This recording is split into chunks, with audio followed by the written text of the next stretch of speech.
Had it like got married and married 4 times.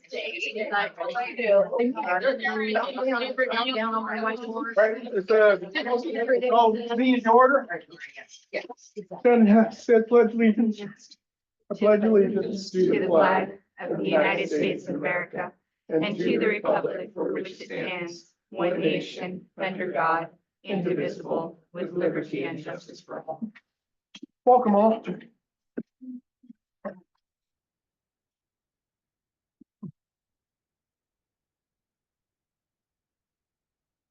Todd, should I be letting Katie and Melissa? Katie and Melissa, and Nick Bo shows up. Yeah, Michelle, is that? not mine.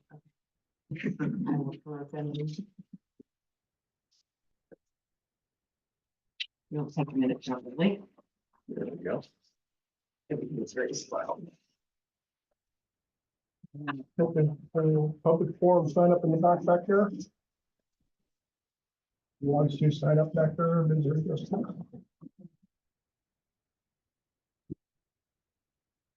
Oh, wait, is that right now? Yeah, it is. Oh, sorry. I'm like, Nope. No, I just need, no, it's I just need to know what, if we have anybody. Yeah, you have a couple of people. Perfect.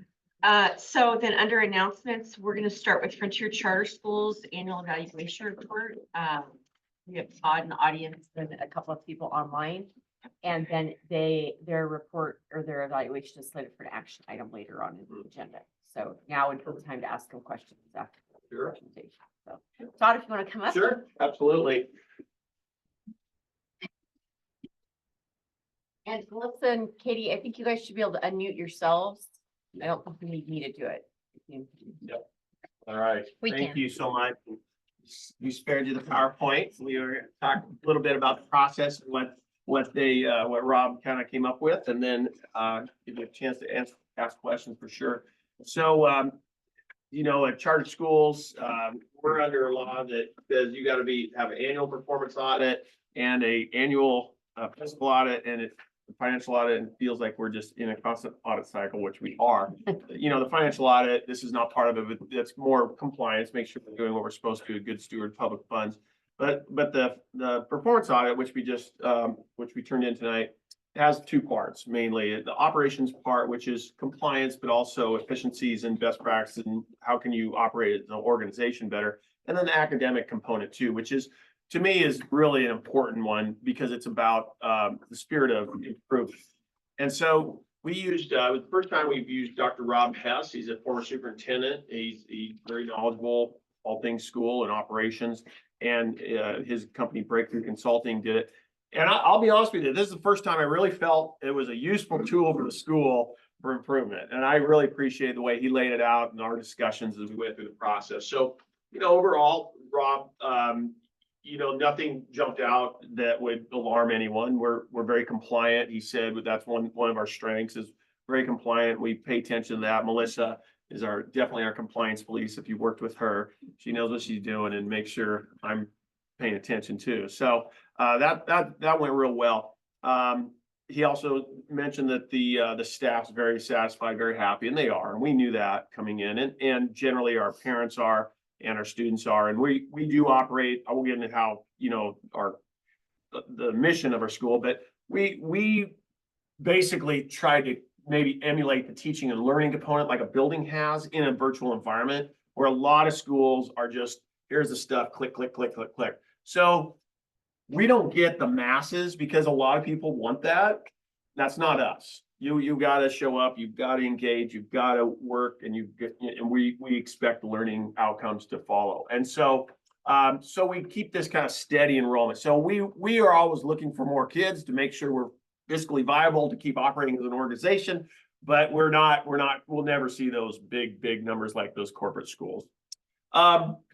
Anyway, the one thing he mentioned that we should pay attention and work towards, the first one he put there that we've seen every year, and we're going to see every year again, is lack of participation in the state testing. It's what it is. We don't make apologies. We certainly encourage, we want to see those. We do like it because the students that do test, we get pretty good results and we show good results, academic gains. But it's the state also says, tell your parents they can opt out and make sure they know how. So we have to do that too. And it's I think in our type of schools, they're very conditioned to just saying, opt out. We don't want to deal with it. And I understand why.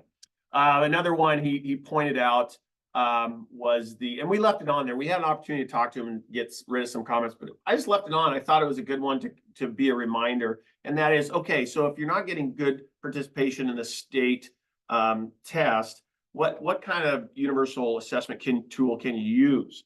And we can ask Katie questions later on that, because we do have an answer for that. We are doing it at some level, but I do like the comment to be a reminder. As we go into the summer, I was talking to Sandra, as we go into the summer, it's kind of our administrative planning period. And we'll sit down with some of these comments and what can we do and what systems can we put in place to work for these best practices. And then the other one, and this is one we'll definitely talk about as administration, is how do we engage parents and stakeholders and participation for feedback on the school and the program. It's always a good one. It's a good reminder, and it's a difficult one. Honestly, we like to, we know what we're doing and let's go do our thing. But we have to remember we have stakeholders that is more than just the school administration and the teachers. So that's always a good reminder.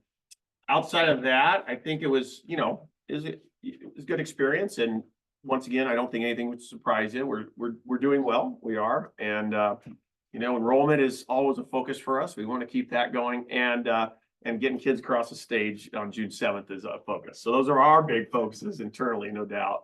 And hopefully we can pull both of those off. So anything Melissa and Katie, I'm sorry I didn't introduce you. I think they know who you are and your roles, but you can introduce yourself or add to if you have anything. I don't have anything to add. I'm Melissa Wolfer, the business manager. I think Todd covered it. I'm Katie Schweitzer. I'm the elementary principal and I oversee our student services. So, you have any questions or? How many what was the percentage that did participate? Or what is your percentage of participation? On that test, Katie, do you know off the top of your head? I know it was written down there at 60. Yeah, that passed. No, that just took it. that participation. Oh, that took it was 20. I think it was 28%, and the numbers that he looked at. Okay.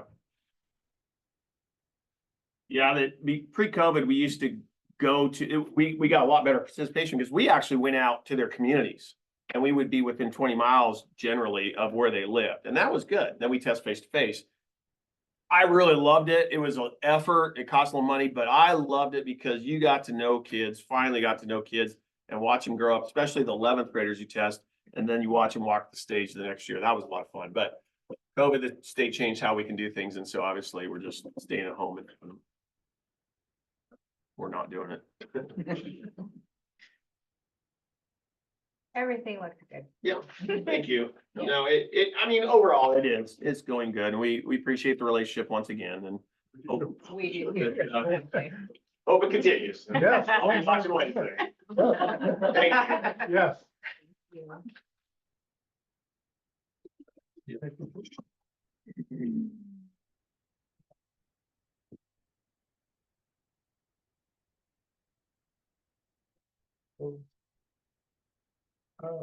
More announcements? No, that's it. All right, Did anybody have anything on the minutes? on the minutes.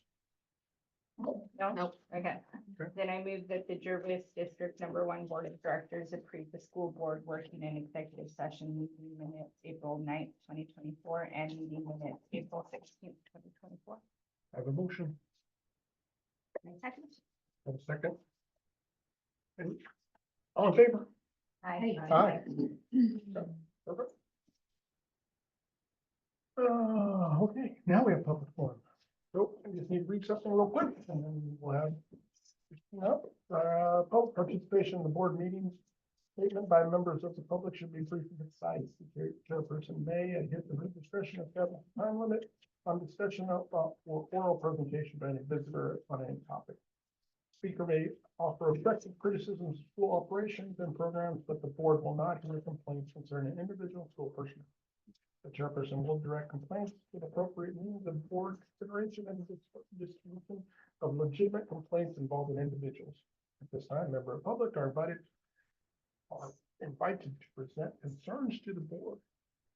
Hi, Hi. hi, Christina Lightbox. I have two things. First, I've got my mom hat on. So I have a kiddo, third grader in the intervention class, the math at the elementary that you guys recently implemented. And I'm sure Dusty will talk about that from like the admin side. But my third grader who did math his way and everybody else was wrong, whether his answer was right or not, is now coming home asking to listen to math fact songs and is asking me if I know what a numerator and a denominator is. So that's going great on a parent side. So thank you guys for that. He's very excited about math, but he's a little bit mad that he misses like some of his special stuff. We talked about like why knowing how to add and subtract is probably more important than running the mile, but he didn't agree, but you know, it's going well. So thank you for allowing them to move forward with that. And then Bond Lady, hi, hello. We're in our final countdown. Inviting all of you guys to come Monday, 4:30. We're gonna meet at the corner again by Data Vision, just for some extra sign waving, remind people last day to get their ballots in, is obviously the next day. It's fine. We have had 635 voters in our district to turn in a ballot as of today. I checked the numbers with the undervotes. So undervotes are people that could have voted but didn't vote with the last two times. The average between that was 6.5%. So of those 635 voters, 593 have more than likely voted on the bond, which is great according to our person at OEA. He said that most of Oregonians vote this coming weekend, like 85% of them. So to have half, essentially, right, there was less than 1,200 people that voted last time. Almost half of that already, or more than half of that already voting is great. So fingers are crossed. My toes, for those of you who haven't been on Facebook lately, got a notification today that my ballot of all things was rejected and I had to go down to Marion County. I about had a heart attack. It was fine. They check your license is how if your license is on file. I just recently got a license that's like I've been married for 10 years and I don't need to write my entire last name out. So it didn't like match with how I thought they were going to check it on my ballot. So it was really easy and I fixed it. But I was like, that would happen. I would advocate. I'm not actually vote. So get your ballot in. So anybody have any questions, comments, concerns? No. Oh, thank you. Thank you. Thank you. Thank you for all your hard work. 100%. We know how Thank you. Not yet. how hard it is.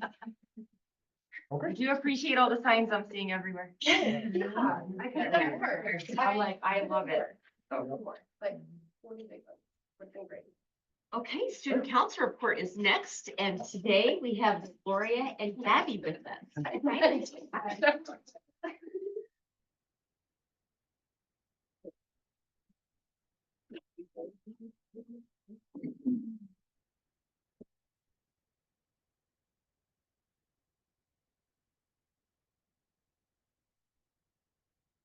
And so first we'll start with track. We had our Ginny James meet not too long ago and it was pouring rain, but our athletes persevered. And then this last Saturday and Friday, we had our districts at Portland Christian Schools. We had 17 PRs the first day and then we ended with 29 PRs on Saturday. And we have 7 athletes at state right now. The 4x1 boys race tomorrow. And today competing is Gotti, Ben, Mia, and Monty, and Isaiah. Mia placed 10th for discus and Isaiah 3rd for stick. All right. Some baseball. Okay. North Marion and Derby into state playoffs ranked number 2. They will play their first game on Monday at North Marion.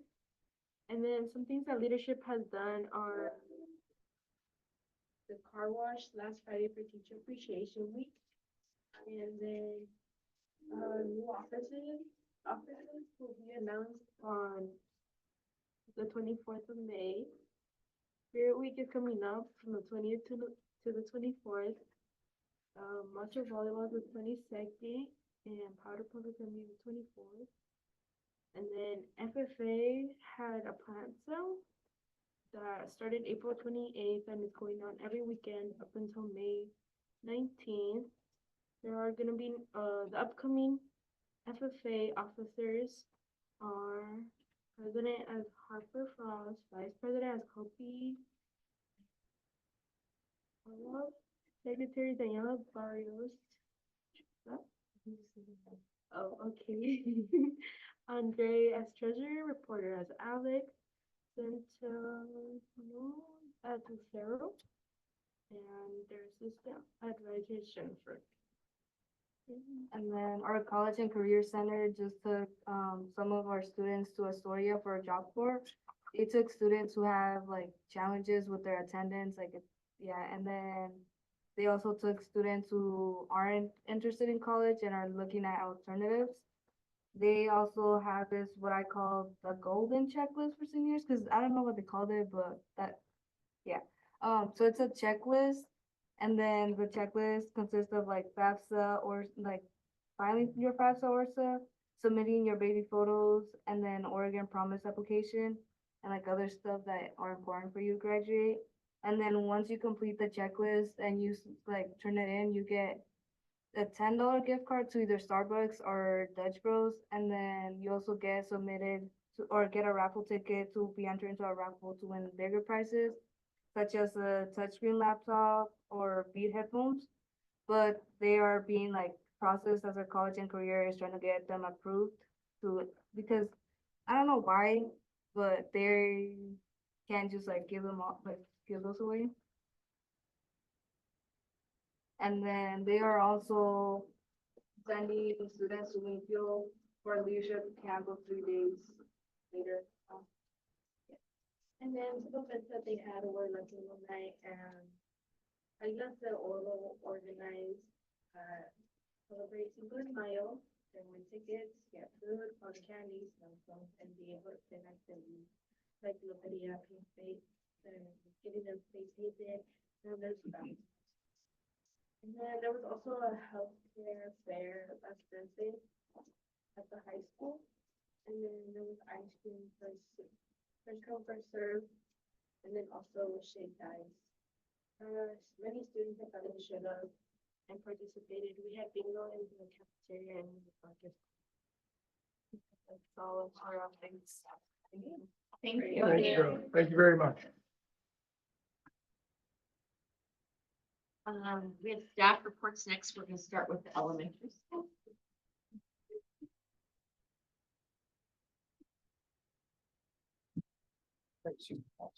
If you are taken, hold on.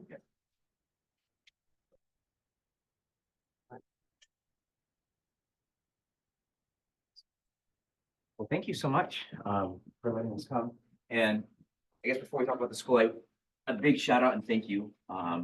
What Lisa and Christine are doing as mothers and members of the community is absolutely awe-inspiring. And if everybody in the community did something to give back, it would be an absolutely amazing thing. So thank you, Christine and Lisa, for hiring. I just want to click through a few things, mostly just highlights some stories and anecdotes, always with pictures, because our kids are the cutest on the district. We've tried to live by the mantra that our school will be a place where each person belongs, staff and students and families. And it's been fun. We're kind of in the interview hiring season, and it's a great opportunity to promote our school, to share, I think, what makes our school very special. And whenever those candidates come in the interview, they always ask at the end to our hiring committee, like, questions about working in Juris. And the comment that is always shared by the staff is, it's like that. And so just here are some images from one of our recent family activities, building the cafeteria. Just love every chance we get to bring families into the school. And then just love the kids we work with, and just the amazing successes that they share with us each day. Just walking through some of the things, I think one of the things we're really proud of, we have an amazing group of classroom teachers and interventionists. And so Cindy and her team, Antoinette, Andrea, Kayla, and Melissa have done an amazing job with reading interventions. And just, again, really small groups. I think what's been so amazing this year is just the level of like academic attention that every kid is getting leveled and targeted to what they need. And not just there, they will be sharing up here in a little bit, but with some of the ELD successes, it's been amazing. They more than doubled the state success in the ALPA this year. and Raul will come, or Dr. Helms, to share here, probably the next go round, but just absolutely amazing what's happening. But it's just really helping these students to see themselves as scientists, and to use academic language. So not just getting them to speak, but to really speak with academic language and just building that academic self-confidence. It's been absolutely awe-inspiring. And Raul and Stephanie, the work they're doing to collaborate with that integrated science ELD has been absolutely amazing. We're excited to be able to continue that into next year. Christina mentioned the post-spring break, we began rolling some really intensive interventions. We started some K2 math interventions, as well as our 3rd and 5th grade reading and math interventions. We hired 2 temporary teachers, Christine and Tara, who have been phenomenal. They've teamed so well. You wouldn't think kids would be excited for a second dose of reading and math every day because they're giving up PE and the other really awesome stuff to do it. But really, I mean, these teachers are awesome and the kids are excited to be there, and we're seeing some great gains. And you walk into that room and it's busy, but in a really cool way. It's a really happening room because kids are working, they're engaged. In addition, we have our Learning Resource Center and our Student Success Center, where we do a lot of our special education minutes and then our behavior things. And this fall, it was hard. We had several handfuls of high flyers who were really struggling. Almost everyone was a transfer to Jervis, and just the intensive needs that they had was overwhelming. And I so appreciated the district being able to give us a behavior specialist, behavior IA. We made space, and you walk the hallways now, and the word I would use is calm. There's just a calm in the school. Granted, some of those kids have transferred out, but we've seen tremendous growth and success with those who are there. And we were touring around the new ELD hire for the high school, and we walked into the ELD classroom, and one of the students who was just talking, engaged in all these amazing ways, he was one who was doing multiple room clears at the beginning of this year. And so to have gone from unable to even function in a classroom to now leading in an ELD classroom is just absolutely amazing. So just the work that's happening here, I think, is incredibly inspiring.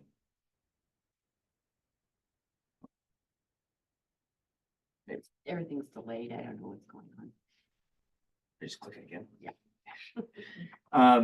Some of the activities that are happening, this is the season of field trips. I think teachers like to hold out for the nice spring weather. And I had to laugh that our 1st graders went to the Oregon Zoo on the wettest. But that day, despite the forecast, it was beautiful. And so they got on the bus and then they dumped again. And so just a beautiful day at the zoo. They loved it.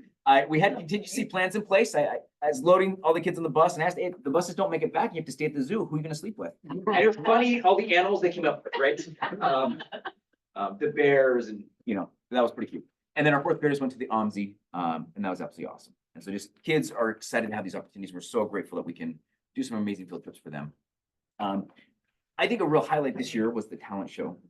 And it was so cute. I'll just share 3 acts that really stand out to me. The first one was the FLC classroom. They all got up and they sang the Silly Pirate song, and they performed.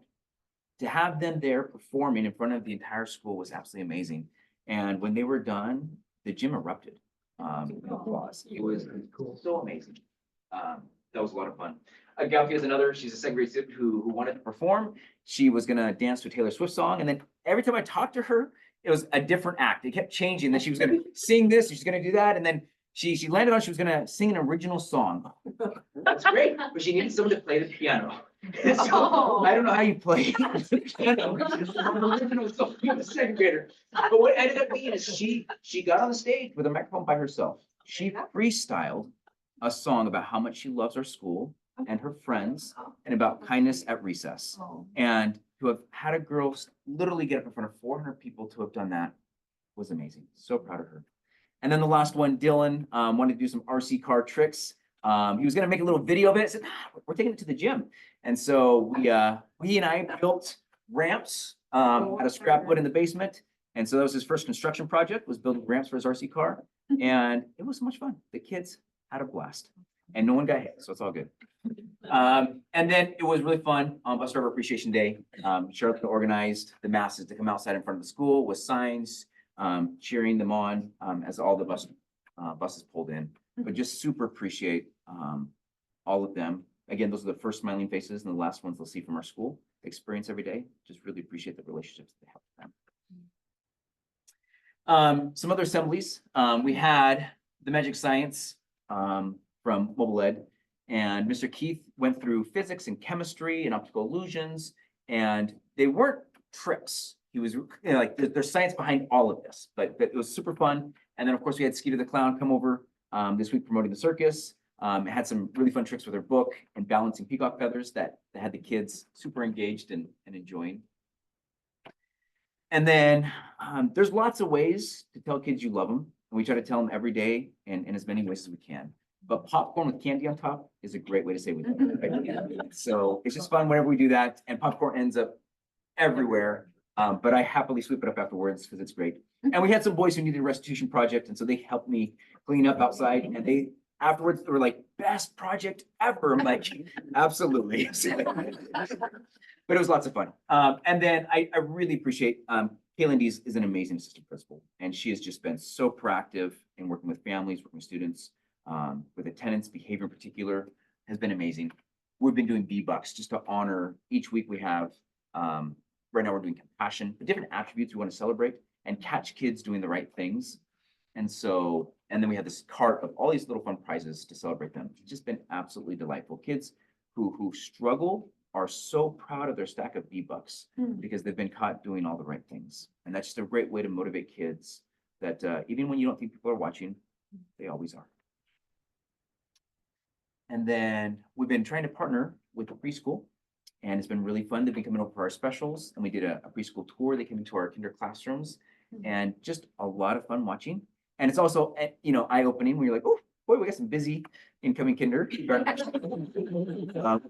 But we're really looking forward to the summer. We've got our entire kinder team is going to be doing our Jumpstart Kinder program in August. And that's a great way to build those relationships, to get to know kids, and establish some of those routines and expectations. Really grateful to do that.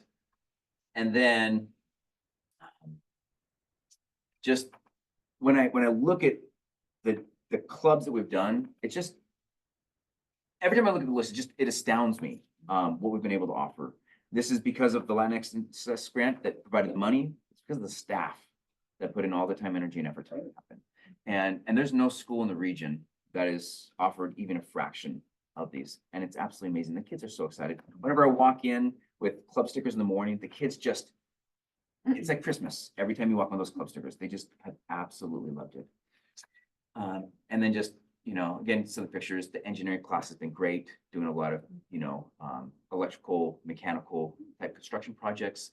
And then with the board game club, they've been doing a lot of chess, which has amazing benefits academically, intellectually, and the kids have a ton of fun. But our advisors, I think, are the real gift here. And so really appreciate being able to do that. As well as all the family activities. We've committed to do one every month, and it's just been fun. And here, some of the most recent ones, we had the Rainbow Dance Theater. We did a partnership with Western Oregon University, funded by the South Metro STEAM Partnership. That gave us the funding for it, and just had a fun night of mask making and dance. And then we had an amazing kinder roundup. We had Polaroid cameras that each capturing families in the event. It just had a lot of fun doing that. And then I'll just share here finally, everywhere around us, it is heartbreaking what is happening in school districts in every community around us. In deficits of tens of millions of dollars, laying off literally hundreds of teachers, and it's going to decimate their programs. It's going to hurt their kids. And yeah, it's heartbreaking. I'm so grateful that the district, Dandy, Karen, school board have had the foresight over the last several years to put ourselves in a position where we're not letting go of anybody. In fact, we're adding positions. The elementary school, we're adding programs at the high school. That is absolutely unheard of. As a result, we've been hiring. We've got our 4 classroom teachers recommended for hire. They're amazing. 2 of them are rehiring some of our temporary teachers who've been great, and 2 are bringing in some of the most talented candidates I think we've ever had. So really, really excited for that. But we're getting loads and loads of applicants because, and it's just more and more. We have a few more coming, but it just, the numbers just give me goosebumps in a really good way, because our numbers next year are going to be looking at 20 in K1 and 18 2 through 5. And that kind of ratio with the staff that we have and the interventions that we're adding is going to be absolutely amazing. I suspect, though, there's going to be lots of requests for transfer in. Like, If I had my kids in schools where there's 30+ kids and mid-30s and, I'll be curious to see what happens to the transfers. But we're in a position as a school, as a district, I think, to do absolutely some amazing. So just thank you for making all of that. Any questions? Wonderful. No, good job. Okay, thank you so much. Thank you.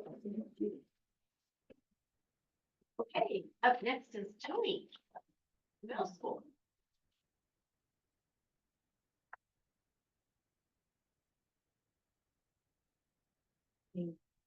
I'll stand. Thanks. Okay.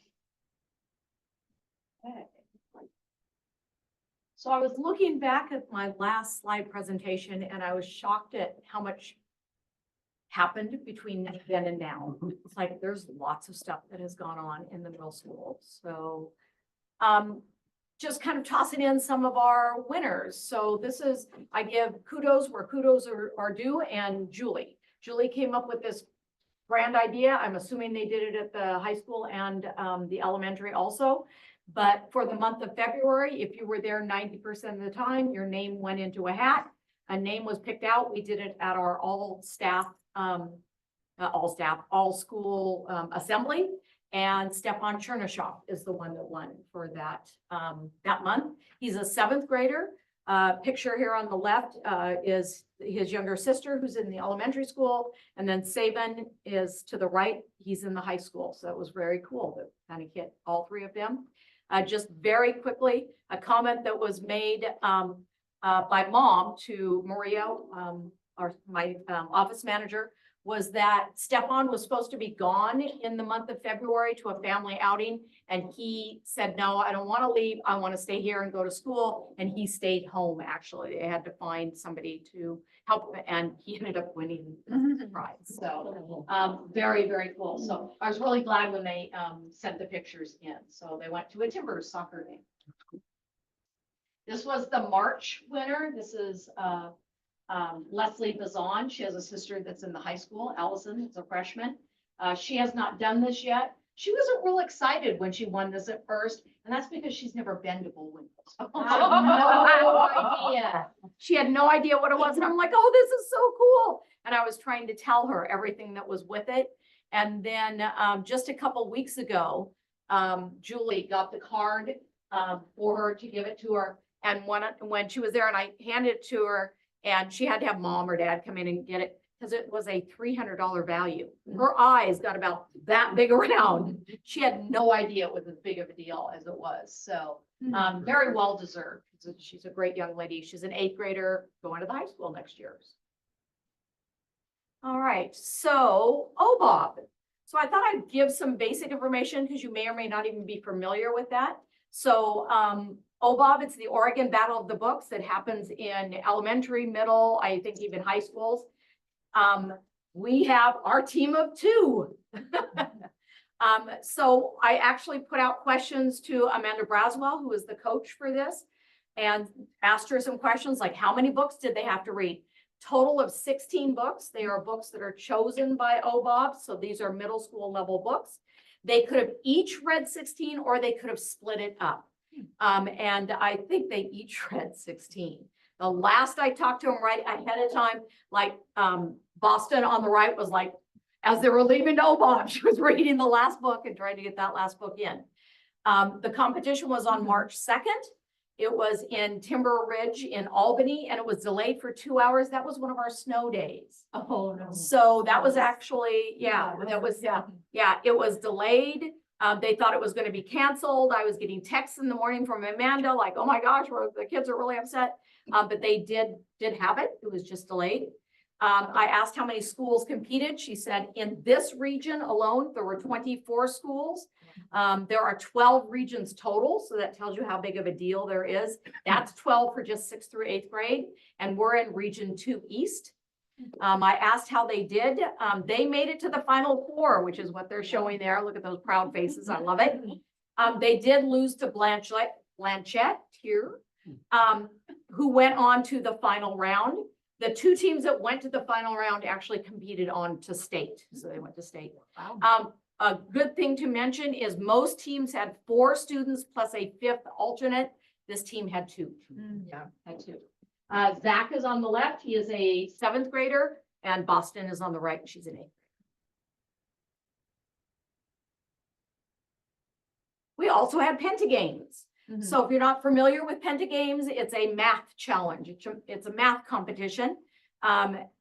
There's Helen Warburg's face on the left and Michael Mulcairn. They are the coaches for this. They have done it for the last couple of years. I again asked kind of their basic information for you guys. I asked how long they practiced. She said they practiced for the month of April and it was during lunch. And it wasn't even really every lunch. It was 3 or 4 times a week. Our lunch is about a half an hour. So not a lot of practice. They went on April 22nd to Cascade Junior High. There were 7 schools and a total of 57 students. They were the only team with diversity. It was very much white and more white. So that was impressive and they thought that was really cool to have our diverse kids going in and showing what they are capable of doing. 7th grade team, this is the whole team right here on the left, on the right are the 8th graders. The 7th grade team overall out of the 7 schools, they got 3rd place for one of the competitions. 8th grade got 2 team 3rd place ribbons, 2 team 1st place ribbons, and overall, the 8th grade team got 1st place for all the 8th grade teams. Wow. That's pretty impressive. Helen and Michael, I was talking to them and they're like sitting, I think like in the cafeteria at a table, and the kids go away and do a competition and then they come back. And as they're coming back, we're like, we got a 3rd place ribbon. And Helen and Michael are like, oh, cool. And then they come back over with a 1st place ribbon. They're kind of looking at each other like, oh my gosh, what's going on here? It was really cool. Jake is this gentleman right here who is an 8th grader, Jake Castellano. He got 5th place overall for all the 57 students. He got 5th place overall. So very, very cool, very excited. You can tell that they were really, really excited. So very, very cool. We also had career day. I wish I would know. I'd like to go back and see how many years we've done this. I'm guessing maybe 10 years. I don't know. We've done it. Even one of our COVID years, we lucked out because we moved it up to February that year. And then that March 13th, we like closed down for the rest of the year. So we even got to hit that year. So this was career day that we had on April 24th. These were just kind of pictures that I took from the day. So we had the Jervis Police there. We also had the Woodburn Fire Department. In the gym, we also had several different medical areas the kids could kind of walk around in. On here, the left, that's the nurses room over in the middle school. And that's Courtney right there. The 2 ladies in the green are our student nurses that are in training, college nurses that are there. Yeah, that are in training right now with their school. I wanted to leave this one for the last. This young lady walks in, her name is Lily, and I'm standing at the door. I'm like, hi, I'm Mrs. Johnson, and I'm the principal here. And she goes, I hate it when people do this. You don't remember me, do you? And I was like, to the heart. That means I had you at some point. I know I did. The really cool thing, she was in my very, very first year of teaching here in Jervis. She was a 7th grader. I had a combined 7th and 8th grade class. So that was like 28 years ago because I was gone for 2 years. So she was literally in my very, very first class. And I actually do remember her. And I tried to find it, but I think I threw it away recently when I was moving rooms. But I literally had a project that she made for me as a 7th grader that I kept for like 20 years and showed to students that this is what you can do for a 3D project.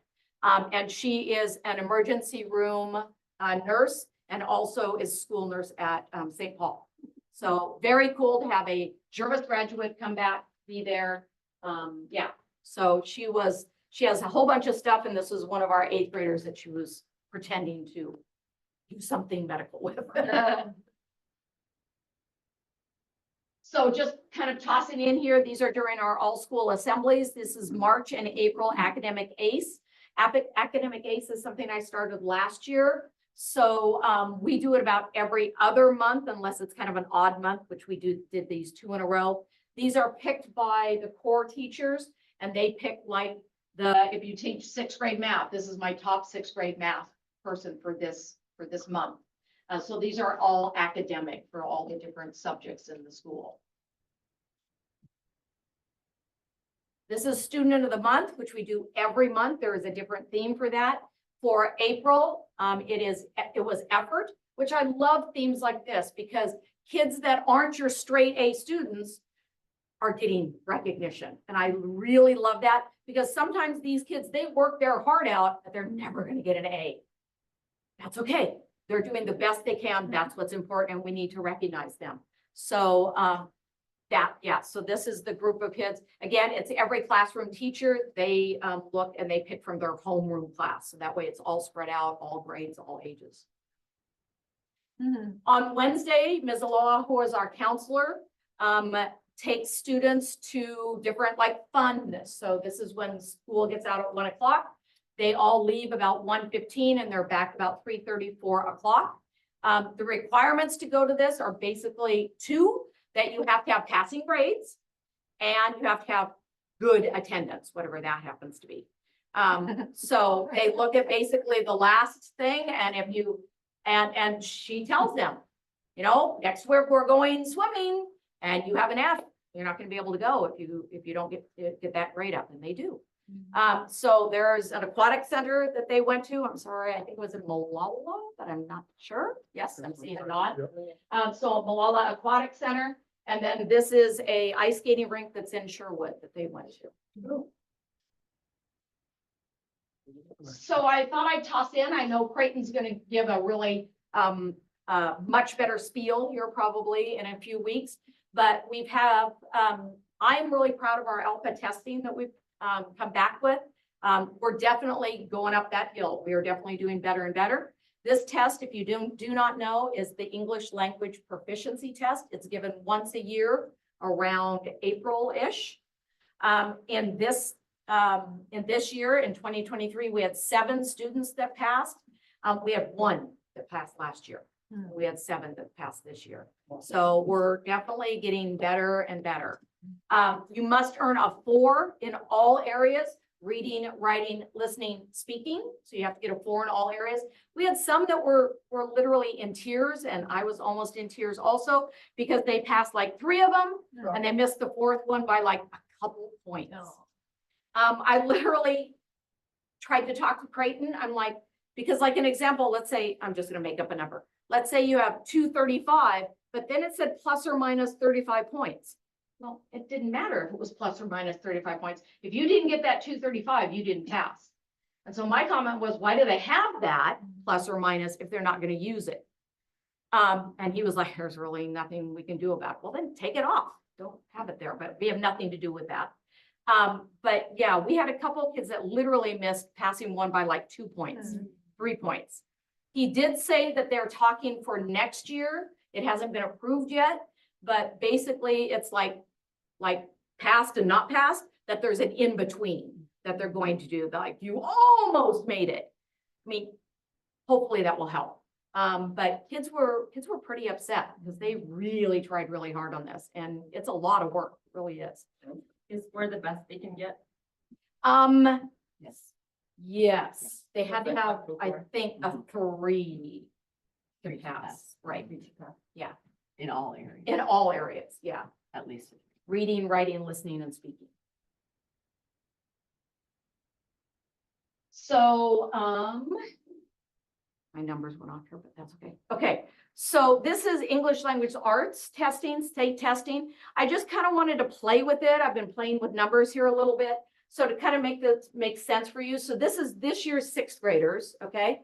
So we had 24 of those 6th graders pass this year. Last year, those same 6th graders as 5th graders, 18 passed. So that's what I'm doing here.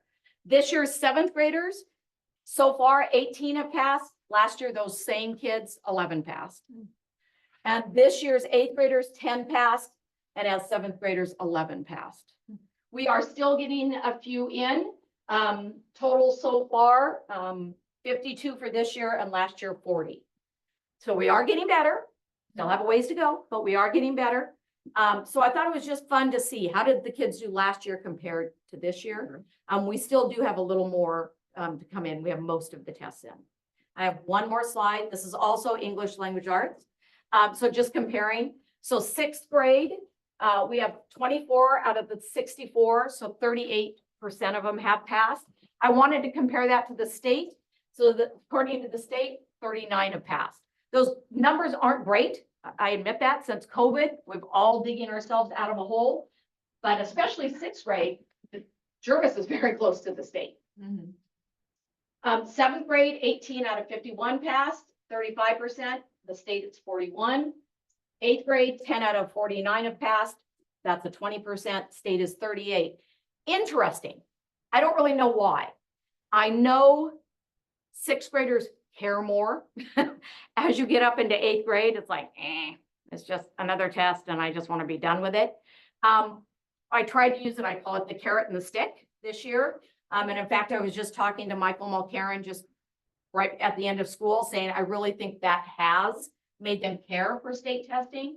The carrot is that if you passed any ALPA, English language or math, if you passed it, that you would get to go to a movie.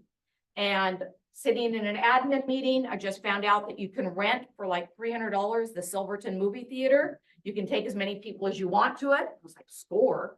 And they're going to watch, I just lost it. I'll think of the name. You can't do a movie that's currently in theaters. You can pick any other movie. I'll think of it, that we picked for them. So, yeah, so that kids are really working for that. But the stick, I think, is working better. They don't want to go to summer school. That was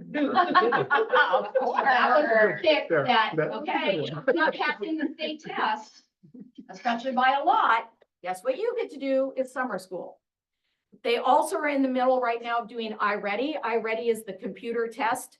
So they can, that tells them individually where they are for math and language arts. That here's the second part of the stick is do really, really well on those iReady tests. Because if you weren't successful in the state test, the iReady test will keep you out of summer school. So take that serious. Okay.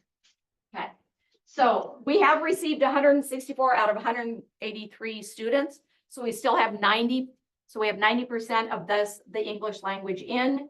So, and this tells you, this is how many students we have in each grade level. So you can kind of compare. So you notice we are missing more eighth grade than we are the other two. They took longer because they took it more seriously. We also told them this is going to affect high school, what class you're put in for high school and doing summer school. And you don't want that as going into high school. Math is just starting to come in. Math comes in a lot quicker than language arts. So Let's see what happens if I take it out of, oh, it's still there. Can I move it? It wasn't on my screen. You can actually delete it if you want to also. Oh, there you go. Perfect. Okay. So interesting. On my screen, it was totally fine. Sixth grade results so far. We have 12 out of 46 have passed, which is 26%. State is 28%. So again, we're doing okay. Seventh grade results so far, 13 out of 46 have passed, which is a 28%, close to the 30% for the state. And eighth grade so far, 5 out of 30 have passed. Oh, that's only a 17 compared to 25. So that concerns me for eighth grade. We have 183 test results are out of, we're missing something. Can you move? That being up, I was gonna say that isn't right. We have 122 out of the 183 tests back. So that tells you we still have 61 tests to come back. So we still have a chunk to come back. And you can see we're missing a lot of, we're missing what, 2/3 of the math, 2/3 of the eighth grade still. So it's still ugly. I admit it's still ugly, but it's getting better. Tony, did the eighth graders, when they were seventh graders, test like this? I think that would be the next data point that you would look at. Yeah. Go back and do same. Yeah. So I did that with language arts. Math, I literally threw this together yesterday. I kind of tweaked it today because even today I had 3 more tests. Math tests came in. So I jumped on here and corrected the numbers. So math is coming in. In fact, we even still have a couple kids testing that have been like absent or just taking extra long. So we're not quite done, but we only have just a couple left to finish the math testing. So yeah, so it would be interesting to compare. What, again, kind of what I did with language arts, but with math, how did they do with math, so. Questions? All right, thank you guys very much. Thank you. Oh, and Wyoming College, we had a college and career fair going on at the cafeteria right now, at the high school cafeteria. So middle school's putting that on, and I'm gonna head that direction. Thank you so much. Thank you. I'm also gonna stand. Thank you. Certainly.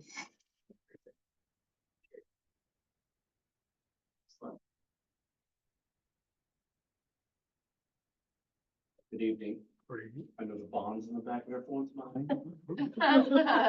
My presentation has less bells and whistles and pictures. I kind of focused on all the plans we're doing for next school year. So some things that have been in the works that I've talked about that are now finalized, thank God, so we can move on to the next thing. So I'll talk a little bit about the CO Biliteracy, our new EMT Brooks program, our new CTE Culinary Business Program, some new science options, new math pathways, and then WACA is finally selected for next school year. So seal of biliteracy, if students show competency in 2 languages, which can be done in a number of ways, either on a computer or we've actually constructed our own kind of assessment for students to take. They can earn up to 2.5 credits of foreign language credit or a half credit of language arts, which is the one area our kids are credit deficient the most, is English. So that's going to be super awesome for next school year. Yeah. EMT Brooks, right down the street, we have 8 students attending, 5 girls and 3 boys. So it's awesome that we're getting the emails out there. They're going to spend a half day at Chemeketa and a half day at GHS, and they will be fully EMT certified. Wow. Are there other high schools that are doing this? Yes, can't remember who. Maybe Woodburn and. I want to say so, no, I can't remember. But, and I don't know how many other kids from those schools are attending, but. Yeah, but we went through a whole interview process, just like we did for WACA. And, yeah, got some really, really good kids going. So on that, do you have, do they sign up this year for next year too? Yeah, So- so for the EMT program? Yep. Yeah, they're Well, already selected for next school year. Is that's the count or is that the count for this year? That's got for next school. That's for next year. Yeah, we didn't do it this year. Oh, you didn't do, it? Oh. I They thought- worked on that for getting this one going. It's just for seniors and they had to be on track to graduate. It's just seniors on track to graduate, no behavior issues. Attendance had to be 95%. So, yeah. To be fully certified is amazing. And really I know so many people who have gone back and decided that's what they wanted to do, and it takes, Mhm. yeah, And- this is fantastic. And free. I That's know. the best part for them. We've been working on this for what? Was there Almost only first meeting. slots for For 2 years. 2 years. yeah. No, it was first come, first serve. We only had 8 students interested, but I don't know how many full slots they allowed. I want to say like 25. But I mean, we pushed it to the seniors and yeah, we had 8 kids that were interested, hopefully more next year. Yeah. Very cool. So we have hired our new CTE, culinary business teacher out of Prineville. She's moving here. Wow. She has family in Salem. She wants to move back. She's from Salem. But she's super, super sweet. She came out to the school on Friday and hung out for the whole day and got to meet everyone and the students. She does have a lot of experience working in culinary arts, mostly as kind of a pastry chef. We do have plans to completely remodel room 7, which is the old home ec room. She's totally being a part of that process. And we're hoping to have like a student cafe that we could serve, you know, food and whatever, coffee out of. I want eventually to have a coffee cart out on 99 that students could run, hopefully, knock on wood. But she's very, very excited about this work. She was gonna actually Zoom into the board meeting. I was like, I don't know. No, it's Maddie. Okay. I didn't put it up there. She emailed me today and I gave her the link and I'm like, you really want to sit through the board meeting? Anyway, but current process involves, you know, we got to do some curriculum planning and teaming with Mid-Willamette Education Consortium, MWAC, which is the CT governing body. There's a lot of back work that needs to be done. the part of the grant, if the grant is paying for this, the CTE revitalization grant. In that application, we wrote that we use Pro Start curriculum, which would set our kids up to be able to be in competitions. So like McNary sent a team to the national competition a few weeks ago. So Wow. No, it's gonna very be- serious they were. So are we hoping to get this up and running for like next year? Yes. That's so cool. It's gonna be a soft rollout.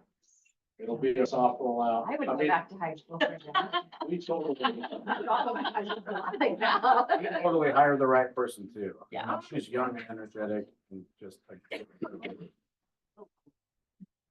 Just some new kind of, we just finished forecasting. We're like 95% done master scheduling for next year. Kind of a new math pathways there on the right. So students would kind of feed from algebra into geometry and then have 3 different pathways for math at Jervis High School, which is not typically something that we've done in the past. Also, more science options. So biology, advanced bio, environmental science, physical earth science, chemistry, and physics is what we're hoping to offer next year. Electives, we have actually made journalism and yearbook the same period so that those 2 classes can work together, which makes way too much sense. And then obviously the business management and culinary arts program, so, yeah. And then, like I said, Willamette Career Academy, we are done with that. That's our numbers for next year. They are adding dental, which is a brand new program. So we got 4 dental kids coming. We do have 3 kids for IT, possibly 4. There was one other individual that was interested in that, so. Yeah, and walk has been great, obviously, for our kids. So we're adding a lot of CTE always. Summer school for Jervis High School. So we're gonna use the student support office right over here. We're not gonna be housed in the high school. We'll be housed over here and also use the elementary school modulars. It's gonna be from 9 o'clock to 4 o'clock. Whoa. So it's gonna be a full day of school. We know that not all kids are gonna be there all day, because they're gonna be working or whatever, that's fine.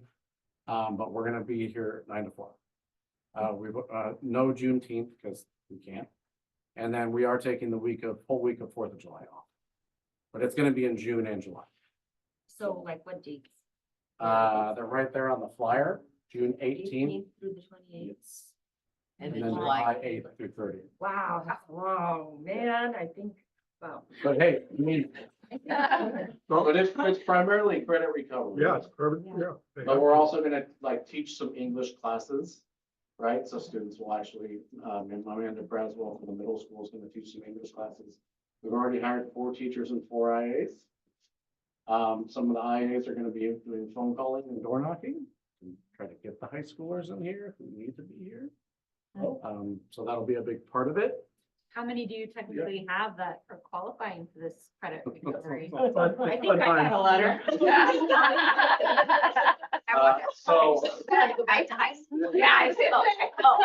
Didn't some go out though that weren't accurate for kiddos that needed to go to what do you mean? summer school? So currently our alternative teacher, Mr. Poff, is keeping a very close eye on numbers of kids who need to go to summer school. We're hoping that his current list dwindles by June 5th. We'll see. So how many do you have at this point in time? I have to look at the list, but it was 2 pages long. Because kids, I mean, they're gonna pull their grades over your finals. Like, that's gonna happen. Is there a tyrann in there? So you're So, technically not notifying them then until like no, they the all, end of. Oh, this- no, they know. they all know. Like, that flyer is all over the school and has been advertised in advisory classes. They all know. Yeah. And they all know that they're expected to be there if they're credit deficient. This is gonna be, that's such a good topic of conversation today. We've already emailed, we've contacted, families. I mean, we've pushed it and we're gonna push it harder as we get closer to the end. But, it's always hard to know the final list because, you have finals and stuff and then you gotta do the transcripts and do all the auditing. So So I would be curious, to know how many, no, I would be curious to know out of that number that you obtain at the end, how many of that is due to attendance issues? oh, I would I'm like, sure a lot. I'd like to eventually know that, yeah. That's a good. Yeah, and it's, I mean, high school's hard getting them here. I mean, Yeah. the kids that are motivated are gonna show up, and then you have the ones that just aren't. Mhm. And the bulb hasn't clicked yet. We'll always start with seniors and work our way down. The cutoff for seniors is June 5th to make graduation ceremony. But you can come over the summer, and if you finish by August 31st, you're considered part of the class of 2024. So the seniors, we don't have a whole lot that we're Yeah. worried about. It's mostly, you know. Mhm. Yep, that's just kind of a snapshot of seniors' last couple weeks of school. All senior parents will get a copy of this. But, it's basically the same format we've always done. Tuesday, June 4th and June 5th will be finals. For just the seniors, the rest of the kids will just have regular class. Thursday's really pretty much nothing for the most part, and then Friday is graduation practice. When they come in and they wear their cap and gown and march around and just take the balls and stuff. And practice graduation and speeches, and then Saturday's graduation. There is not gonna be a car parade this year. We're just gonna do the ceremony, so. It'll be the same time in the gym, 11 o'clock. And then, oh yeah, accreditation. I should have deleted this slide because nobody really wants to talk about this, but we are going through accreditation right now. We met today, second full day the team has met, and we'll meet one more time and hopefully be done. But it's basically 3 primary areas of focus that they want us to report on. Stakeholder feedback, so a lot of the youth truth data and things like that done in the past. Student performance analysis for state testing and iReady and Alex and all the, tests that we do. And then learning environment observation analysis, so a lot of, going in classrooms, observing students, what are they working on, that sort of thing. Super fun.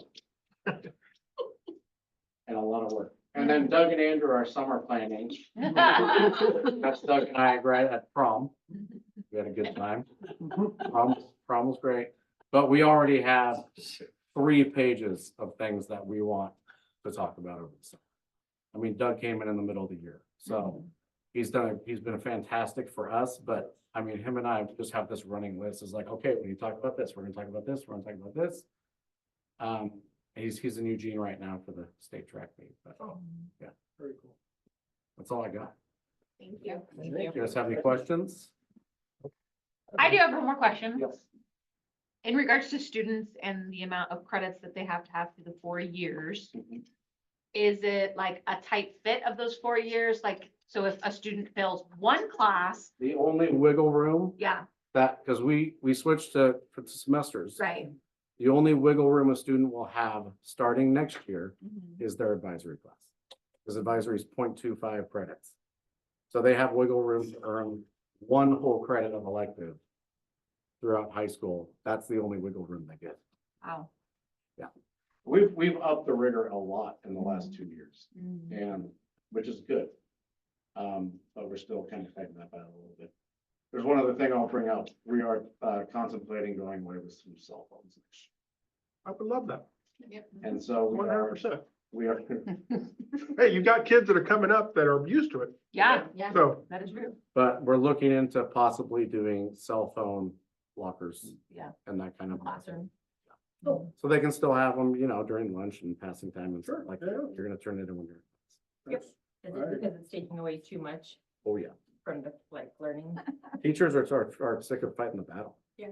I mean, the phone sits on the desk and they're constantly, it buzzes and it's like that all day. Yeah, that would annoy me. They can't do that at work. So I mean, like, it's a good time to put that out there, because There will be we plenty hired of, somebody that's like 19 and they don't understand. They can't like look at their phone all day. What? What? Yeah, like. You have to like read my life. it was funny because we had a staff meeting yesterday and it got brought up and we were all talking about it. And I'm looking across the room and half of them were on their phones. Yeah. Right, yeah. We have the same problem, Yeah. like Yeah. that the teenagers do. It's an epidemic, yeah. And then what I noticed is the kids will have like one of the. Yeah. Yeah, and so again, they're not paying, Mhm. you And know. especially with the ladies, like you can't see it because of their hair. Yeah, Yeah. With the guys, you can tell them to take them out a lot. yeah, so those 2 things need to be addressed and taken care of for next But I year. mean, it'll be a battle. Schools, a lot of the big schools in Portland and Salem have started this, and the first month is a nightmare, you know. A lot of parents haven't. Maybe you should start it at summer school first. Well, that's what I'm saying. We're gonna have to give like Yeah. all notice about this. Soft rollout. Soft rollout. Yeah, that, I actually think great that idea. parents will be fun. I was, The majority of them will. yeah. You'll have the full backing of the board, it sounds like, so. More than a full back. Anything else? But that's a great idea. Jen. And I do wanna look at that data, like comparing attendance to, and everything else is. Yeah. Well, I I wouldn't kind be of feel surprised like if the that's cell a- phones is like 50% of the reason. Because they're on their phone. Well, and we know what'll happen. A lot of the kids have dummy phones. So they're gonna come in, they got two cell phones. One's the fake one, one's the real one. They're gonna test the system, Of course. but that's gonna happen everywhere. Our little one. Yep. Empty it all out. Oh. I'm just excited to see all the buzzing going on and like. Take off.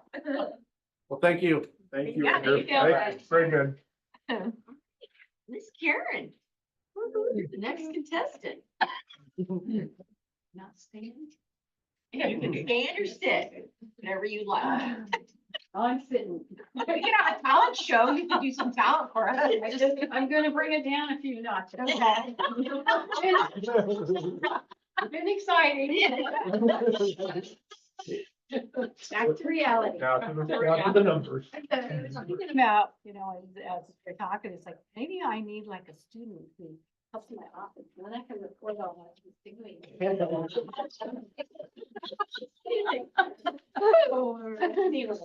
Well, I'll just point out a couple things. First of all, on page 29, as you recall, I had said on this, on the bottom of the page where they did the current year, year-to-date amount, the general fund revenues and expenditures, and when you added, you know, subtracted the expenditures from there, it didn't equal that. And I thought maybe they were bringing in some encumbrances. Well, I pointed it out to Frontline and they're like, oh, that's a mistake. And so they fixed it. And so now it's equal again. So, yeah. It's supposed to be. So then on the top of that page, just across that top bar, year-to-date local sources, 104.24% of the budget.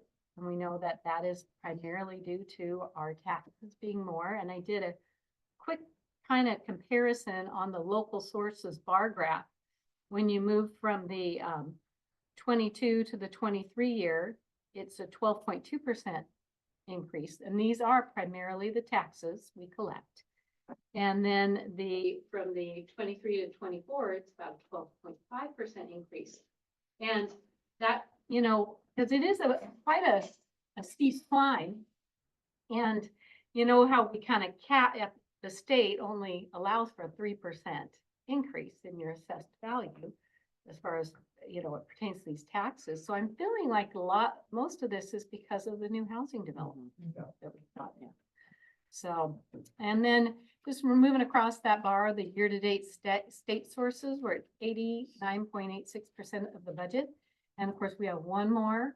The May payment from state school fund will be the last state school fund payment for the year. So, you know, that's right about where it should be. And then on the year-to-date, all other sources, the primary piece of that is beginning fund balance. And it did come in this year higher than we anticipated. So. And then on the next page, page 30. As you can see in the third box, year-to-date supplies and materials, you see that those, you know, how they do the comparison of 22, 23, 24. And, you know, you kind of see that's the impact of inflation. Everything is costing more than it used to. So, you know, you can see that played out in that graph.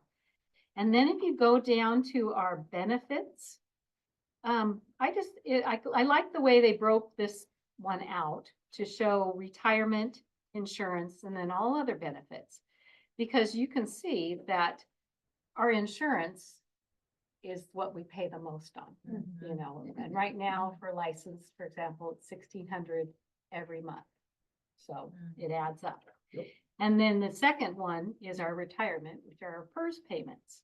So that's coming in there pretty close. And so we will, in June, we'll have the 3 paychecks for most staff. And that's where we put on quite a bit more in those 2 areas. So those were the only things I wanted to point out on this month, and unless you have questions. We answered mine. Okay. Thank you, Karen. Yeah, they were right there. Thank you. Okay, for my report, the promotional video is actually not ready to go, so that'll have to wait until June. I'll show it to you, but as a reminder or refresher, we were asked by Marion County to, if we wanted to be part of their kind of recruitment and, when people are looking to move to the state, a lot of people click on the Marion County website and they wanted to feature a school. So we said we would do that. The video is really good. We've just got the little things to tweak there. So it'll be ready to launch here in, probably the end of June. And so that is part of our, I'm gonna use it as a recruitment tool because I'm gonna try to poach kids from other districts and capitalize on what we're doing well. Yes. I also wanted to share out that I don't know if some of you may not be aware, there on Highway 99, there's a Jervis School District resident who had a sign out that was vandalized, we suspect by probably some students because of the way it was spray painted. They use the right color. They used the color. But they did tag the fence. And so I reached out to the homeowners and we're gonna have a couple of kids go do some community service out there on Monday. Oh, good. To clean off the fence, and Gus will be out there supervising them. We've got this new vinyl cleaner that they're gonna use and test out. So we'll be taking care of that. And I've reached out to the Judas and they'll be meeting us there Monday morning whenever Gus and the crew get there. Just to give you a heads up, I am part of 2 work groups. So I'm going to be presenting to the governor's office on Tuesday to discuss, my role is to discuss the state school funding formula and how it is impacting small districts, what it looks like specifically into relation to things like food services and facilities.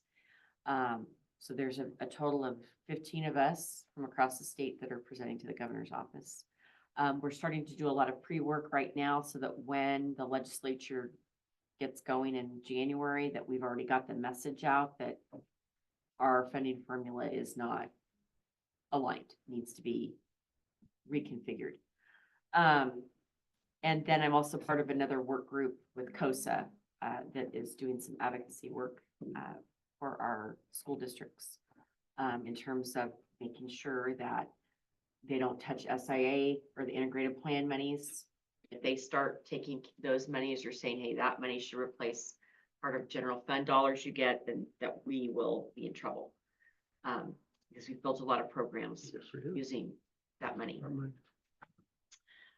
Just so a couple of things there. I need to ask you a question about the June meeting. So the June meeting is on June. Where's my calendar? It is on. June 20th. So the administrative team and myself are supposed to be at Costa that day. So we're going to Seaside.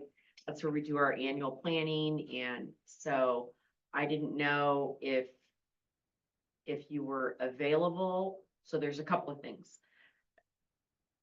You know, we have Father's Day the 16th. I don't know if people are available on the 17th or 18th.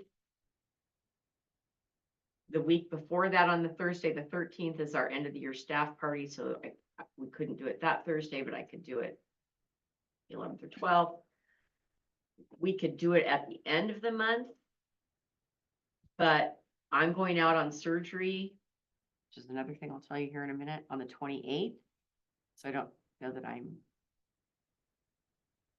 So No, I need some feedback. the 17th or the 18th is good.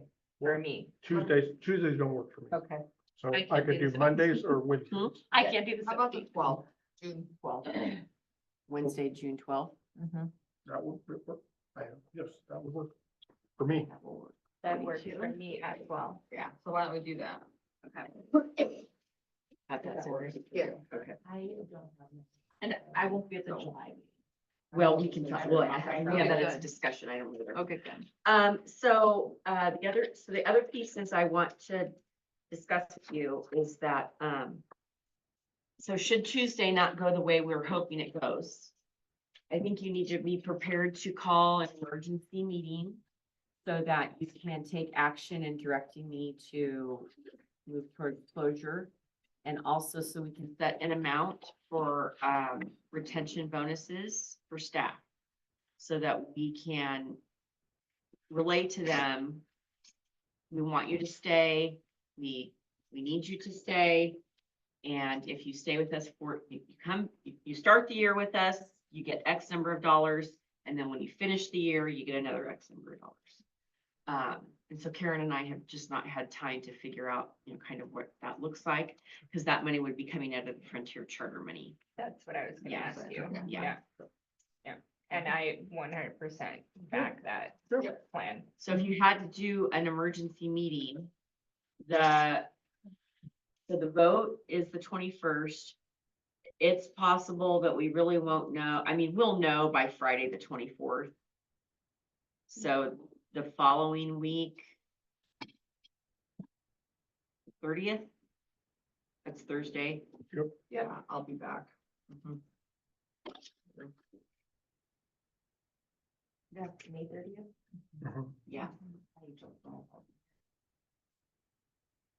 As long as we have, We have three. So, If we'd have a quorum. as long as we have So- quorum. Oh, I should be here. yeah. Yeah, and me too. Me too. Yeah. I hope that we don't even Yeah, have to worry about. We it, don't have to but, worry about that, I just felt like No, we needed that's- to kind of discuss But- that, but we have to. while we're there. I What's the will plan? share with the staff, I'm on Monday, I will share with staff a link on how they can be checking the election results, like where to go for that. Mhm. And I will also share with them the kind of both scenarios. So that they know that May 30th, they're gonna have this meeting. Or not, and then what happens next. So, am I missing anything with regard to that? No. So, okay. Okay, that's all I had for my report. The rest of it is later on in the agenda.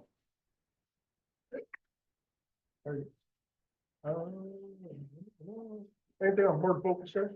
I do, I have Okay, one thing. all right, go. Yeah, I would like to propose having one, district, Facebook or Instagram page instead of having, what's been happening basically is that we have been, responding to different community posts. And there's like 4 different groups of community in Jervis community groups. And so it's really hard because there's a lot of people who are blocked from different pages and it's hard to know like where to go to like give information. One of the things that I noticed is we have like a Facebook page for elementary, we have one for middle school, we have one for high school. Now, if you have a kid in high school, you're having one in the other areas, you don't usually follow the other ones if you don't have another kiddo in there. What do you guys think about maybe consolidating so you have like one Facebook page from the district? I don't know, this is just me thinking out loud, or at least one page, and then we would at least staff and board members wouldn't be participating in these other community pages because there's so many of them. And talking about board or information. We want something that's coming out that's strategic and we have more, I don't know, we just need something that is coming from one source, I feel like.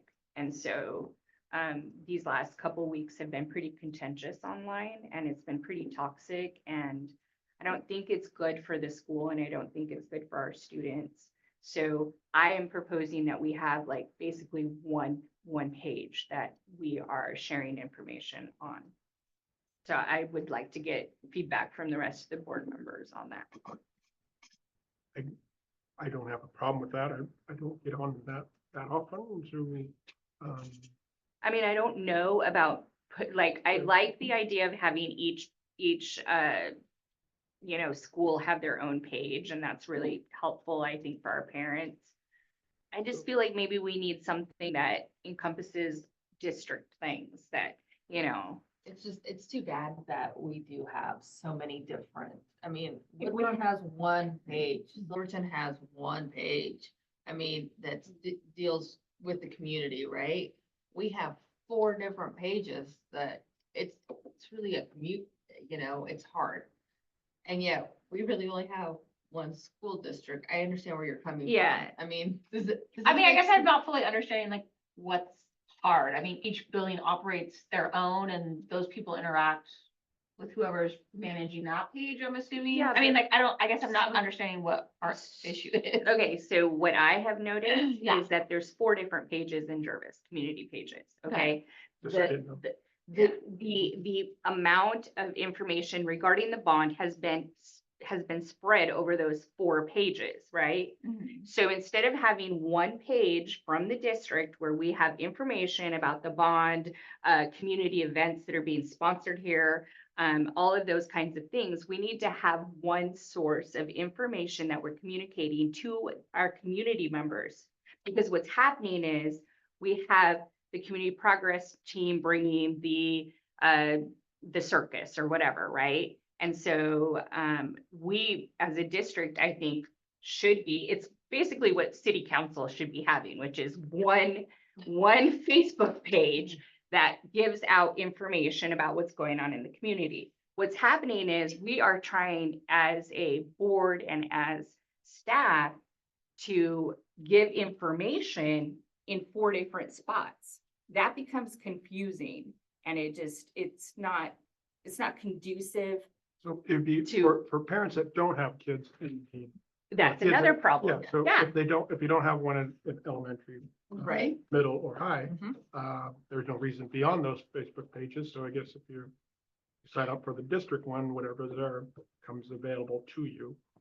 I think the other thing that you could consider is that if you had the one information page for the overall arching district, that no questions get answered unless it is posed on the district Facebook page. I guess maybe that's where I'm trying to So, go. people can share all they want. Yeah, do they- whatever they want to do but- on their But pages. then if they share it to their page and there's a question asked, they just need to know there will be no district staff responding to that. Correct. You have to then ask the question on the district Facebook page. And then we have, Yeah. Some kind of control. a little bit. yes, because it's just gotten out of control. And this place is way too small for that. That's just I didn't silly. know there were so many community pages. Yeah, there's like, I only see one. there's You probably, might be blocked. You're blocked. It's not me, it's my wife. I piggyback on my wife, so.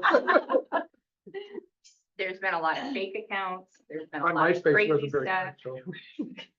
And I don't even know what the fact of the matter is that most people our age are on Facebook, and the younger generation is definitely Instagram. So that's probably where we need to be focusing anyway, most of, of For the it. kid stuff. For the kids, Yeah. correct, yeah, because my kids are on there quite a bit, actually, and that's how they share. And so like, I see a lot of that. But it's the rest of us who are, Nope. old I- school that do Facebook and maybe don't have Instagram accounts or whatever, but. Oh, then what do you think of that? Don't look at me. No, what do you think? Both of you. We need feedback. Oh, I agree. I think it's a hot mess out there. Right. I was Dumpster just kind fire. of looking at part of it again, dumpster fire. That's very true. Yeah, well, and even me, I'm like, because I was trying to find like district events that A, we should be at, or B, promote to the community as like good things that the school is doing. And on his right, I'm checking the regular page, I'm checking the elementary page, I'm checking the middle school, I'm checking and the district page, and there's not a lot of like, the elementary posts a whole bunch. And then like college and career posts, but then like FFA also has an Instagram page. and a Facebook page. And so it's really, I was just like, you can hire me, I'll be your, just kidding, I'm kidding. I I think it would be nice to have, yes, Centralized. just one central and like one replying, because right now it's, Henry, bless your heart for not being on that page. The one that you're on is great, because I can see where Sue shares my stuff from. But the other page is, it's really bad. It's really like, I'm deleting that as soon as this is over, because it's not, it's not. I will be as well. It's not good for my own mental health. They're like, Yeah. yeah. It's not good for anyone, but I know that it would Want to be- go on there and look Yeah. back on. Don't, pop popcorn. It's so bad. Wait till after Tuesday. It's Oh. so bad. I don't know. It's awful. And I stopped responding. Sorry, guys. I just couldn't. I- I was like, I'm not getting it. Toxic stuff you shouldn't. Yeah, deal with. no, I think it Not would be worth good. responding to. I think it would be good to have one central something, like, not like you guys don't have enough jobs, but like, you know, Well- social media manager to like, gather.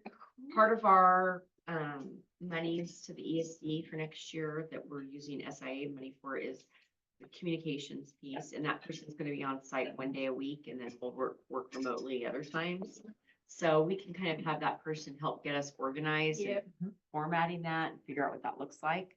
So it's not a stretch for us to kind of take that next step and make that happen. And honestly, I mean, communications is one of the most important things that we actually need to be doing as a district and, Well, easy to find, easy to yeah. find stuff and things like that. I Yeah, mean, I've gotten very familiar now with our own with the district website now, just because I'm constantly going to look at things or whatever. And so it'd be really cool if we just had a centralized location for these types of things. The district website is also confusing.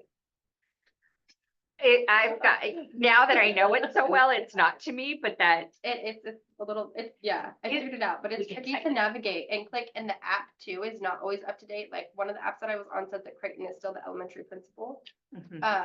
So just. Okay.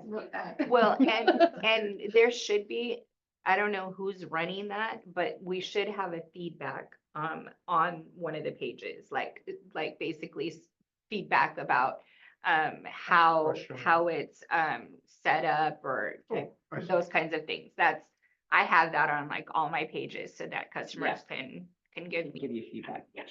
Okay. That's Tracy Lewis. That's good. Okay. All right, thank All right. you. Yeah. Well, good job. Thank you. All right, anything else? All right, consent item. Page 34. Oh, we have We have a new- we have a sheet too. Oh, We have some addition. okay. There, head wrestling coach. Wellness coordinator. Anybody have anything they needed to discuss on this? Nope. If not, I'm gonna do a motion. I move that the Jervis District Number 1 Board of Directors approve the consent items as listed in mass. 7.1, 7.2, 7.3, 7.4, and 7.5. We have a motion. Second. Have a second. All in favor? Aye. Aye. Good.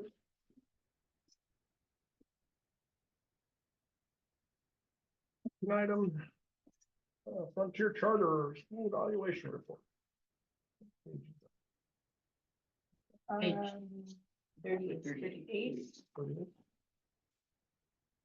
Your charter has been doing such a nice job.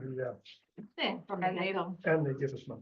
But I mean, like, they've been so great about like just giving out really good info. Oh. Can I make a motion? Go. All right. I move that the Jervis School District Number 1 Board of Directors approves the Frontier Charter School Evaluation Report as shown in action item 5-24-8.1. We have a motion.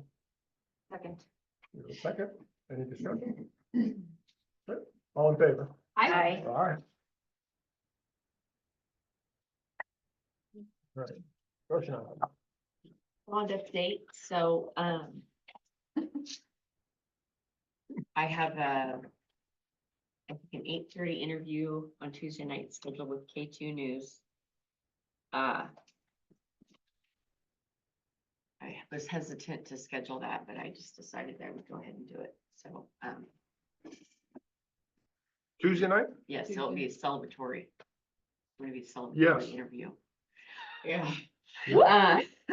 So, other than that, as I said, in my report, Karen and I are working on the RFP for the, project manager. So I have a draft of the proposal being reviewed by, Garrett Heeman, who are our attorneys for that, our property attorneys. Contracts, and, so that, we should get that back early next week, and as soon as the bond passes, then we will publish that, with the idea that at your it'll probably have to be your July meeting now. You'll approve that because I don't think we can get the proposals in and reviewed. There won't be enough time. It'll be fine to, Between the May, yeah, the results since and we, yeah. moved the and meeting post and up. everything else, yeah. Yeah. Yeah. So, the idea with the project manager is that they will then be housed in the students' services building, which is in an office right across from Creighton. And that person will help with all of the bond management in terms of going out for bids and collecting the bids and Oh, kicking the tires and making sure that That's a specialized person there. it is a very specialized person. In the Yeah. RFP, we're looking for someone who's familiar with remodel projects of older construction. Yeah. So, Yeah. so it's kind of a specific skill set that we're looking. So like, Sandy M, they had old buildings too, right? Mhm. Things that, did they have a project? They manager? did have a project They did? manager. Okay.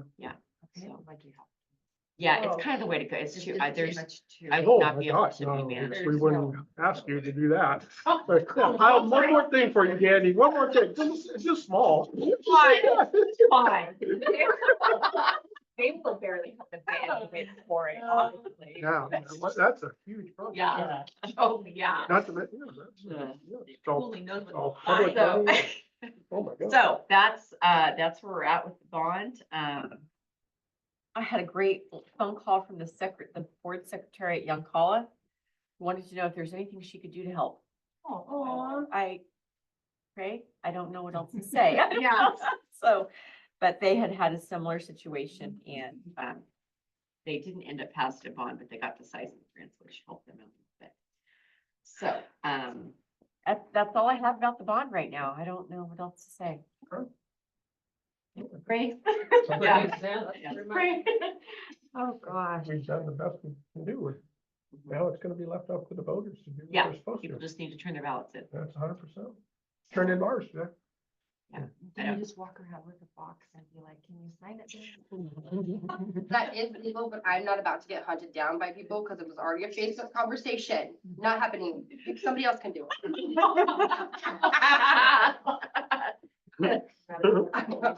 I'll drive around the houses I know. Yeah. You'd be like a It is nice legal. food truck, but. Yeah. Thanks, Phil. I have like. That stick and, reward thing that. Yeah. Okay, policy first reading. So again, these are just, probably what I'm gonna recommend is that because our next board meeting is such a quick turnaround that we don't, actually do second reading and adoptions until your July meeting. Thank you. Yeah. So then that gives time, hey, we have questions and then. Yeah. Okay.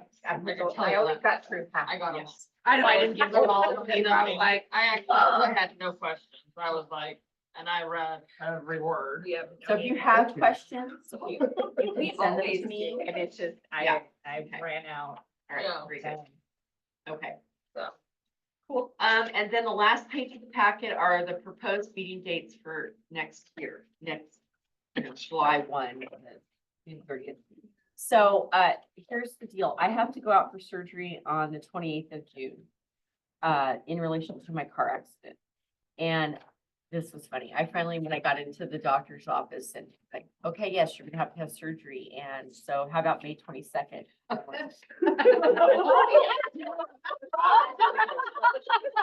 I said, can I call you the night of the 21st? Yeah. I said, no, I cannot go over that. So, I'm gonna go at the end of June and I'm gonna be out for sure 2 weeks, but possibly 4 to 6, depending on how it goes. So, when we look at the proposed, meeting for July, it's possible that I will be able to run that remotely from my house, but I might not. Creighton would have to run the meeting. And I know Jenny is not available on the 18th. So we could do it earlier or keep it as it is. It's entirely, obviously your call. So, I'm sorry, that was for, July July 18th is our July regularly 18th. scheduled meeting. and Creighton is completely capable, so Yeah. it's not, Yeah. yeah, so. Jenny, you're gonna be gone? Yeah. Okay, so she's out. So it's just a matter of, So just make sure you have enough here. yeah, there's Yeah. 3 of us. Okay. I'll be here. So I'm not, Sue, Because it's like camping weekend. Sue and I are, I can't tell you, I just know that I have inspections and I'm just not, I'll make sure that there's quorum though. Either one way or the other, even if I call in from otherwise, I'll be fine. Does it work better to move it a week earlier? No, For me? oh, no, not. No. No. The only week I actually have available in So, July. It won't matter because I just don't know, I can't tell you. And so I would suggest just canceling your July meeting, but what we're gonna have is the RFP for the RFP project thing, manager. yeah. And so we kind of need we need to to get that have, one nailed down. even if you had to call in. No, I will call. That's what yeah. she's Okay, saying, okay. so- It won't matter. I mean, I'll just go Okay. from the hotel. It Are you won't- good? So. I can't, I should be good, so I'm good, I, so I 18th think we will work. should, Yeah, we what- should do the 18th. 18th. Okay. That lives the very least if the 3 of us Yeah. can do quorum. Okay. I will make There was sure. a 911 possibly. Yeah, no, but we're not gonna make that's that. what we're- Okay. All right, and Got it. so we've got the first part of July. The other thing is, so next year in June 19th is our regularly scheduled meeting, but that is a holiday. So Oh. I would just propose you move it to the Wednesday, June 18th. Yeah, that's fine. That works. Yep. So we'll have another draft for you to look at in June, make sure it's all good, and then you won't vote on it or adopt it until July. August 28th, I won't be here. Like they're always on holidays. Is there, I just randomly picked that date. Is there a different, Like, I could do the 26th. Is the 28th on a Thursday? 28th is a Wednesday. Is a Wednesday? Yeah, we have like, the first day of after Lent. How about The week before, how about the 27th? How about the 29th? 29th works for me. Tuesdays are still not working there. Yeah, the 29th is fine. Is that August? Yeah. Got it. Okay, Okay, August 29th. got it. All right, we'll get that. And so then remember, also next year, we have classified bargaining, so I'll need somebody in that bargaining team. And Oh, it went odds. odds, yeah, we're on off Yeah. cycles now. And then there will also be extra meetings in relation to either on project work. You're gonna have to designate somebody from the board to be a part of that bond advisory committee. Or if we close. So just kind of put that in your back pocket. Okay. That's all I have. We just need to go into executive session. Okay. So, well, we are done. Awesome, awesome. Hey, we're out. Five, you guys want 5? person? Let's go in. Yeah. Yes. I And I just want to know,